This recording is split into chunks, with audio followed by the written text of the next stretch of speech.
Hey folks, Matt from AreaTheImage.com. We have a viewer question in here on the email. This is from Sachin. I hope I'm saying that right. They are from India. And he says, hello, I came across your content while trying to educate myself about photography. And they've been great. Thank you for that. Today I have a question for you. I'm looking to buy my first DSLR. So I shortlisted the Nikon D7300 for its great image quality and everything else it offers. Recently I learned about the Nikon D7200 and liked it better for its semi-professional features because I'm passionate about photography and will be taking professional photography work once I improve my skill.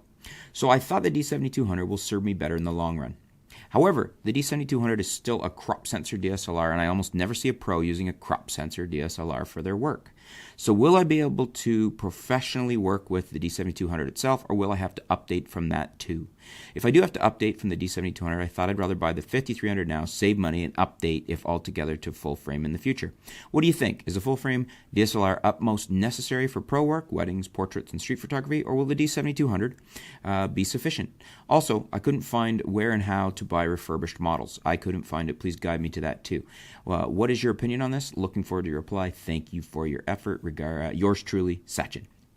So, thank you very much for your question. We get a lot of questions about the 7200, and you're trying to decide between the 5300 and the 72. Let's answer some of the direct questions you had here.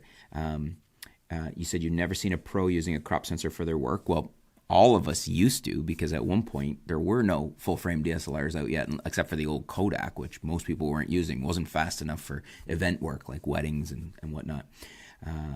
And then you said, will I be able to professionally work with the D7100 itself? Sure. I shot weddings with a pair of 7000s, and the 7200 is more advanced than the 7000, and I loved it. The Sigma 1750 f2.8 OS, great lens to pair with that, and then put a 50 f1.8G on the other one, and then you got two DSLRs, one to back you up. The old Navy SEAL philosophy, 2 is 1 and 1 is none. In other words, if one fails, you're still shooting. And so that's the easy answer right there. The D7200, sure, I would have no problem shooting events and portraits and all sorts of things with D72s. It's a great bargain setup. In fact, you could get a 7100 and get most of the goodness. The only thing the 7200 really has over the 71 is a deeper shot buffer. In other words, if you're shooting high frame rates, like if you're tracking a sports figure running or a moving animal, wildlife, bird photography, something like that, you may benefit from it there. But for weddings and events, I'd probably be happy with the 7100. It's essentially the same camera, same great autofocus system, top-end autofocus system. So yeah, no problems with that. Just choose the right lenses. And as I suggested, Sigma 17-50 f2.8 OS and the 50 f1.8G.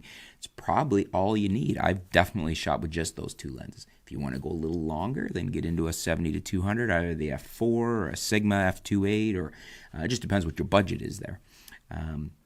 Now, as far as full frame, you may still want to upgrade to full frame in the future. You don't need to, but full frame has its advantages. Shallower depth of field with a given lens, about 2 stops better high ISO, so if you're shooting in dimmer lighting.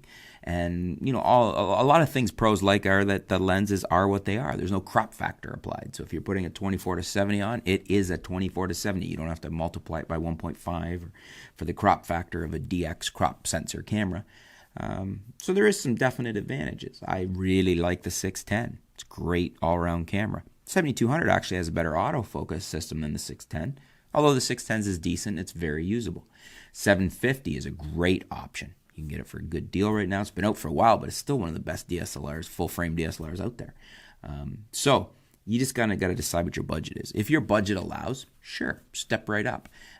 If you think you're going to be shooting for a while with this camera you're buying, then I would get and you can't afford full frame, then I would go with the 72. Or what I would suggest is if you're looking to save money and then going to update later, I wouldn't get the 53. I would get a 71 used or refurbed. It's the best of all solutions there for you, I think, because for weddings and event work, you're not really going to need that higher ability to the deeper shot buffer to shoot a higher frame rate more frequently. So I would go with the 71 and save money. That's what I would do. What do you guys think? Would you go with the 7200 or the 7100? Or would you go with the 5300? Or should he go full frame? Do you agree with what my suggestions are? Do you have a different suggestion? Let us know in the comments below. Always great to hear from you guys and your feedback, helping out our viewers. And thanks again for your questions. Stay tuned. We'll be back soon here at artoftheimage.com.